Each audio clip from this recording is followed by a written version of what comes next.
How to fix your account has been disabled from App Store and iTunes.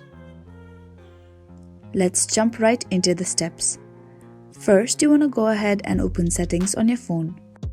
Tap on your Apple ID, then tap on Media and Purchases. Tap on View Account.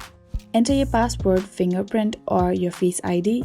Then here you want to go ahead and tap on Manage Payments. Make sure you have entered your email and expiry date of your citizenship correctly and also other necessary things. Then you want to tap on Done, that is on the top right corner.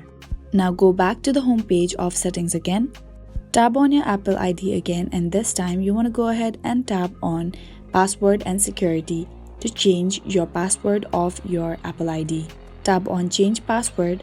After that, you want to enter your phone passcode, and then you want to enter your new password and verify your password. Then tap on Change, that is on the top right corner. And if it still doesn't work, what you need to do is you want to tap on your Apple ID again, scroll down to the very bottom, and then tap on Sign Out.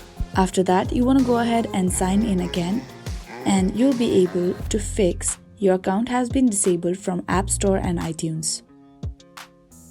I really hope this video helped you out. Thank you so much for watching till the very end.